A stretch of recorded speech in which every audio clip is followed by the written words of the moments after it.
রহস্য ও অজানার দুনিয়াতে আপনাকে স্বাগতম। সাগরের নীল জলরাশি যে শান্তির প্রতিচ্ছবি আমরা দেখতে পাই তা সবসময় বাস্তব নয়।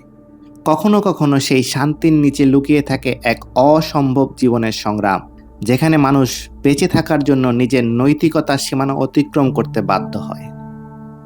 সোমালিয়ার জলদস্যুদের গল্পটি সেই সংগ্রামেরই একটি প্রতিচ্ছবি, যা আমাদেরকে মানুষের মনস্তত্ত্ব এবং সামাজিক অবস্থার পরিপ্রেক্ষিতে মানুষ যা করে তা উপলব্ধি করতে সাহায্য করবে। এক সময় ভারত মহাসাগরের তীরে এক শান্তিপূর্ণ জীবনযাপন করত সোমালিয়ান জনগণ। তাদের জীবন ছিল সমুদ্রের উপর নির্ভরশীল, মাছ ধরা, নৌকা তৈরি এবং সাগরের ঢেউয়ের সাথে তাল মিলিয়ে বেঁচে থাকাই ছিল তাদের জীবন। কিন্তু সময়ের সাথে সাথে সেই শান্তিপূর্ণ জীবনযাপন ধীরে ধীরে অশান্তির দিকে এগিয়ে যায়। সোমালিয়ার রাজনৈতিক এবং অর্থনৈতিক অস্থিতিশীলতা সেই নিরীহ মানুষগুলোকে সমুদ্রের এক নিষ্ঠুর শিকারিতে পরিণত করেছিল, যাদের নাম আজ বিশ্বজুড়ে এক ভীতিকর অধ্যায় হিসেবে পরিচিত, যাকে আমরা সবাই সোমালিয়ান জলদস্যু বা সোমালিয়ান পাইরেটস হিসেবে চিনি। 1990-এর দশকের শুরুতে সোমালিয়ায় একটি অস্থির ও অন্ধকারময় সময়ের মধ্যে দিয়ে যাচ্ছিল। 1991 সালে সামরিক শাসক মোহাম্মদ সিয়াদ বাড়ির পতনের পর দেশটি গৃহযুদ্ধে নিমজ্জিত হয়। বিভিন্ন গোত্র, উপজাতি এবং সশস্ত্র গোষ্ঠী নিজেদের আধিপত্য প্রতিষ্ঠার জন্য লড়াই শুরু করে। এই গৃহযুদ্ধের ফলে দেশটির সরকার কার্যত ভেঙে পড়ে এবং কেন্দ্রীয় শাসন ব্যবস্থা সম্পূর্ণরূপে অকার্যকর হয়ে যায়। সমাজের প্রতিটি স্তরে নৈরাজ্য এবং অরাজকতা ছড়িয়ে পড়ে, যার ফলে সাধারণ মানুষের জীবনযাত্রা চরম বিপর্যয়ের মুখে পড়ে। সোমালিয়া উপকূল অঞ্চলে বাস করা মানুষের জন্য জীবন ছিল আরও কঠিন। তাদের প্রধান জীবিকা ছিল মাছ ধরা, কিন্তু গৃহযুদ্ধের ফলে সেই ব্যবসা মারাত্মকভাবে ক্ষতিগ্রস্ত হয়। পাশাপাশি আন্তর্জাতিক জেলেরা এই সুযোগে সোমালিয়ার সমুদ্র সীমায় ঢুকে অবাধে মাছ ধরতে শুরু করে। এই বিদেশি শোষণের কারণে স্থানীয় জেলেদের জীবিকা হারানোর ঝুঁকি অনেক বেড়ে যায়। দেয়ালে পিঠ ঠেকে যায় সোমালিয়ার উপকূলবর্তী মানুষের। তারা এই শোষণের বিরুদ্ধে প্রতিরোধের সিদ্ধান্ত নেয়। প্রথম দিকে তারা বিদেশি জেলেদের ভয় দেখানোর জন্য এবং তাদের নিজেদের সমুদ্র সীমা রক্ষার জন্য অস্ত্র হাতে তুলে নেয়। তাদের উদ্দেশ্য ছিল নিজেদের সম্পদ রক্ষা করা, যা তাদের বেঁচে থাকার জন্য অত্যন্ত গুরুত্বপূর্ণ ছিল। কিন্তু ধীরে ধীরে এই প্রতিরোধ কার্যক্রম একটি নতুন রূপ ধারণ করে। বিদেশি বাণিজ্যিক জাহাজগুলোর আকার ও তাদের বহন করা সম্পদের পরিমাণ দেখে স্থানীয় জেলেরা উপলব্ধি করে যে এই জাহাজগুলো তাদের আক্রমণের লক্ষ্য হতে পারে। প্রথম দিকে তাদের উদ্দেশ্য ছিল শুধুমাত্র নিজেদের রক্ষা করা, কিন্তু ক্রমেই তারা বুঝতে পারে যে বাণিজ্যিক জাহাজ আক্রমণ করে মুক্তিপণ আদায় করা সম্ভব। এভাবেই সোমালিয়ার জলদস্যুদের একটি নতুন প্রজন্মের জন্ম হয়, যারা সমুদ্রকে নিজের আয়ের প্রধান হিসেবে বিবেচনা করতে শুরু করে। সোমালিয়ান জলদস্যুরা তাদের আক্রমণগুলোকে অত্যন্ত দক্ষতার সাথে পরিচালনা করে।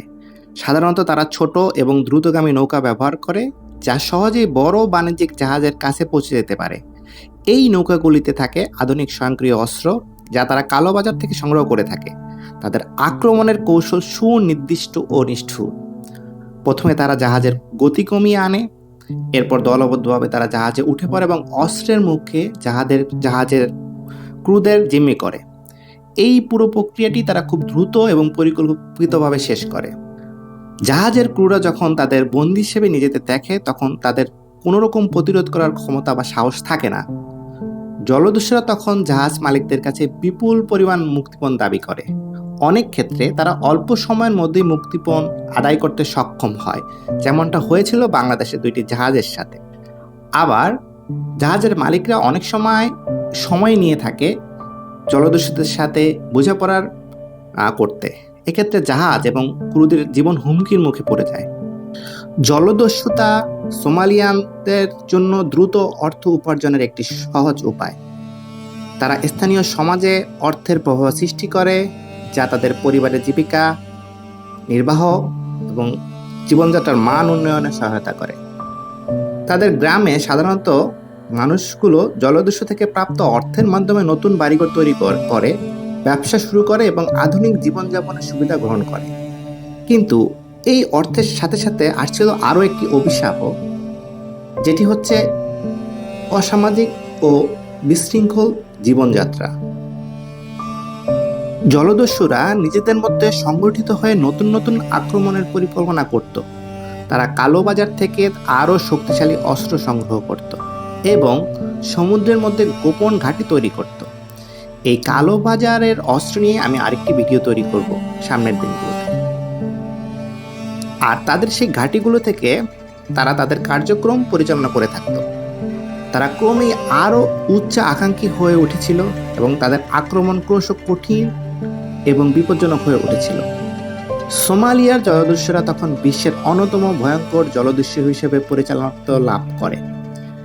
পৃথিবীতে জলদস্যু বা পাইরেসি কোনো নতুন কিছু নয়, যদিও প্রাচীনকালে বা মধ্যযুগে জলদস্যুতা ছিল ব্যাপক হারে।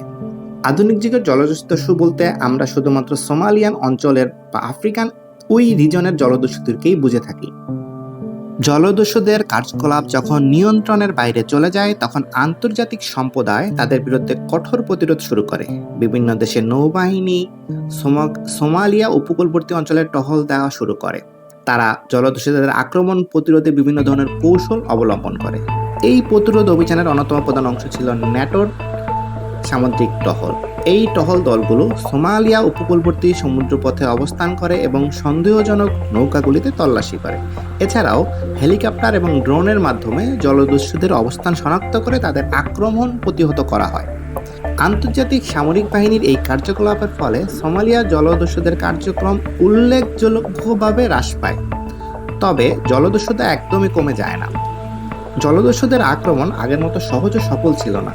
তাদের অনেকেই এই প্রতিরোধের মুখে পড়ে নিজেদের জীবন হারায়, আবার কেউ কেউ ধরা পড়ে যায়। জলদস্যুদের অনেক দল ধ্বংস হয়ে যায় এবং বাকি যারা ছিল তারাও নিজেদের কৌশল পরিবর্তন করে ছোট ছোট বিচ্ছিন্ন আক্রমণ চালাতে শুরু করে। এখন আসা যাক বাণিজ্যিক জাহাজগুলোর নিরাপত্তা ব্যবস্থা এবং সোমালিয়ার জলদস্যুদের হাত থেকে রক্ষা পাওয়ার কিছু উপায় নিয়ে।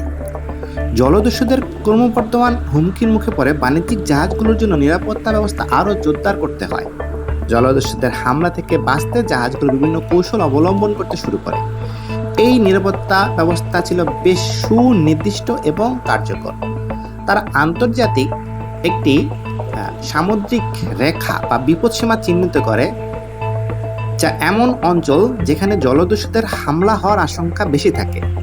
সোমালিয়ার উপকূলবর্তী অঞ্চলগুলো এই বিপদসীমার অন্তর্ভুক্ত করা হয় এবং জাহাজগুলোকে এই অঞ্চলে প্রবেশ করার আগে সতর্কতা অবলম্বন করতে নির্দেশ দেওয়া হয়। বিপদসীমার মধ্য দিয়ে চলাচলের সময় জাহাজগুলোর একটি নির্দিষ্ট নৌপথ ব্যবহার করে, যা আন্তর্জাতিক নিরাপত্তা সুরক্ষা করিডোর নামে পরিচিত।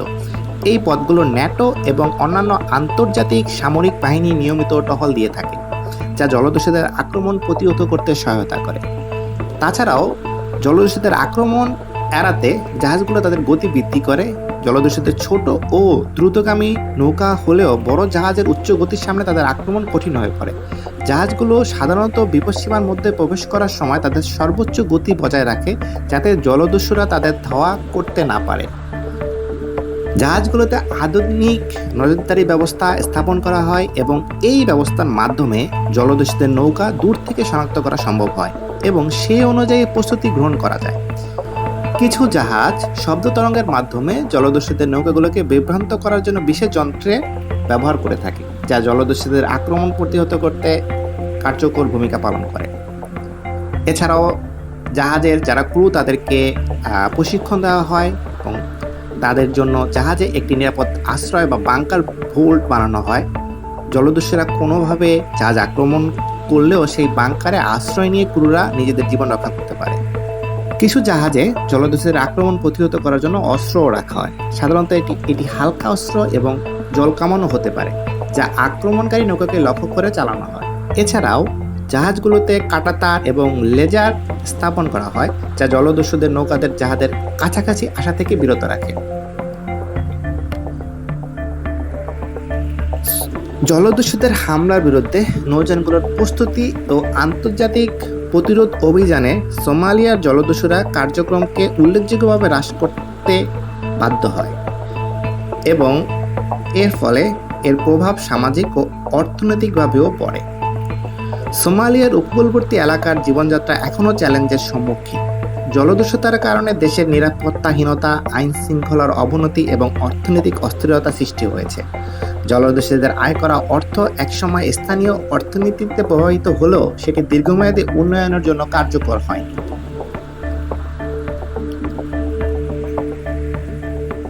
এটি আমাদের দেখায় যে একটি সমাজ যখন ন্যায় বিচার, সুশাসন এবং অর্থনৈতিক সুযোগের অভাব ঘটে, তখন সেই সমাজে অপরাধের দিকে ধাবিত হতে বাধ্য হয়। সোমালিয়ার জলদস্যুরা ছিল একটি সামাজিক অবস্থার শিকার, যারা নিজেদের জীবন ও পরিবারকে বেঁচে রাখার তাগিদে অপরাধের পথে পা বাড়িয়েছিল। এটি আরও প্রমাণ করে যে বিশ্বের যে কোনো সমাজে যখন একটি স্থায়ী ও সমন্বিত ব্যবস্থা ভেঙে পড়ে, তখন সেখানকার মানুষগুলো নিজেদের জীবিকার তাগিদে নৈতিকতার সীমা অতিক্রম করতে পারে।